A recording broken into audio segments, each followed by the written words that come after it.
तक ये नकली देवी देवताओं के चुंगल में रहेंगे तब तक इनके सूरज को निगला जा सकता है किसी जानवर के द्वारा।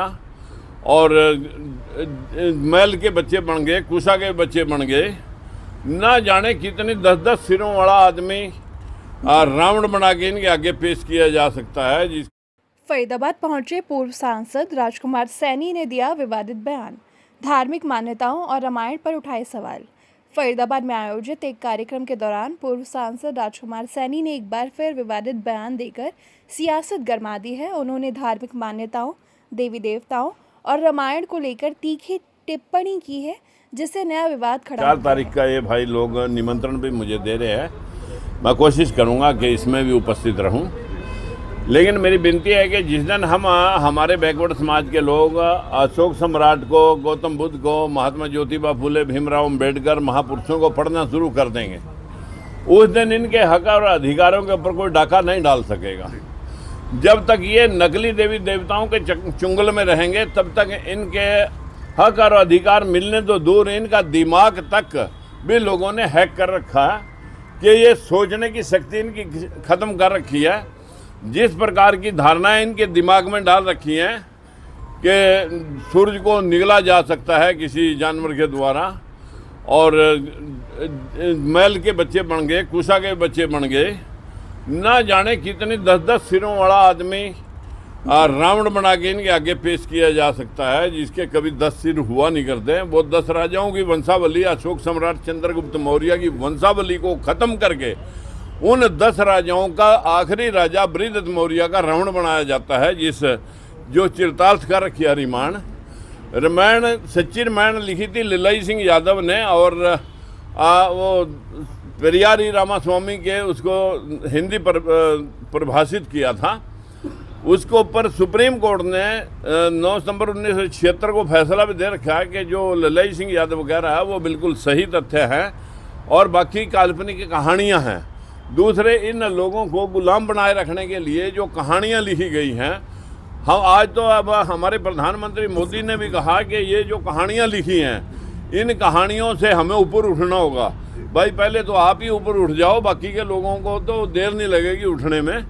तो मेरा इन सब भाइयों को जहां बधाई देता हूं, मैं जहां आज सम्राट अशोक के विचारों का, जो आज 24 मुल्क बन चुके हैं, इस जो देश अशोक सम्राट के समय में अखंड भारत था, अखंड भारत में आज 24 मुल्क आते हैं। और यदा यदा इस देश के अंदर जो महापुरुषों ने लोगों को ज्ञान दिया है, मूर्ति पूजा का खंडन किया है, महापुरुषों ने भी किया है, संतों महात्माओं ने भी किया है।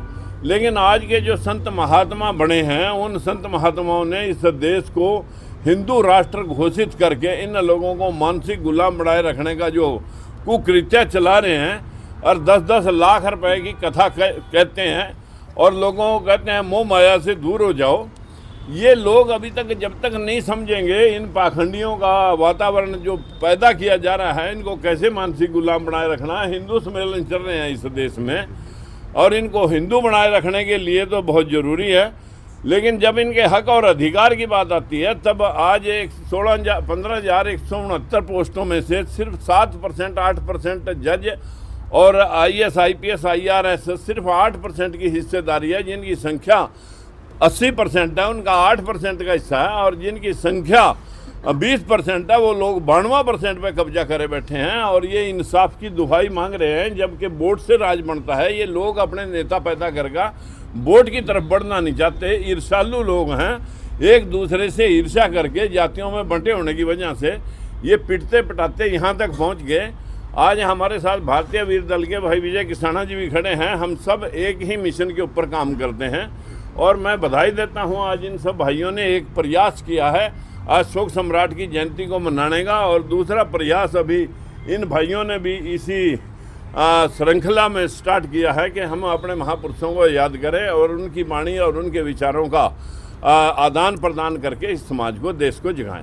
सैनी साहब, जिस तरीके से पूरे भारतवर्ष में देखा जा रहा है कि इजराइल और ईरान का जो जिस तरीके से युद्ध हो रहा है, तो उसमें कहीं ना कहीं पेट्रोल को और LPG गैस को लेकर काफ़ी किल्लत है, इसके लिए क्या कहना चाहेंगे? देखिए, हमारे देश के हैं जो आला अधिकारी हैं, जो हमारे देश के राजनीतिज्ञ हैं, वो तो कह रहे हैं कोई किल्लत है ही नहीं, लेकिन किल्लत के लिए तो लोगों की लाइनें लगी पड़ी हैं।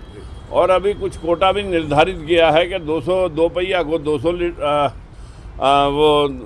200 लीटर दिया जाएगा और जो 2000 लीटर दिया जाएगा चौपहिया वाहनों को। अगर परमिट करना पड़ रहा है या कोई सीमा निर्धारित करनी पड़ रही है तो किल्लत तो सामने दिखाई दे रही है कि हो ना हो पूरे देश में सिर्फ एक छोटे है ईरान ने पूरी दुनिया को हिला के रख दिया। और वो अमेरिका जो दादागिरी करता था पूरे वर्ल्ड के ऊपर, उसकी हेगड़ी निकाल दी। और मैं ये भी बात कहूँगा कि कम से कम आज के बाद अमेरिका को भी ये अकल में आ जाएगा कि भाई किसी के ऊपर आधिपत्य जमाना ज़बरदस्ती ये मानवता के लिए क्रूरता का एक दृश्य होता है। और मैं चाहूँगा कि अशोक सम्राट ने जिसने पूरे ईरान इराक तक जो अखंड भारत का निर्माण किया था, तब उसी को स्वर्णिम राज कहा जा सकता है। लेकिन आज अमृतकाल को नकली तौर पर ये लोग बता रहे हैं। वो अमृतकाल तो तभी पता लगेगा इस समाज को जब ये लोग अपने हक और अधिकार को लेने के लिए जो है ना लड़ाई लड़ना सीख जाएंगे। ठीक है।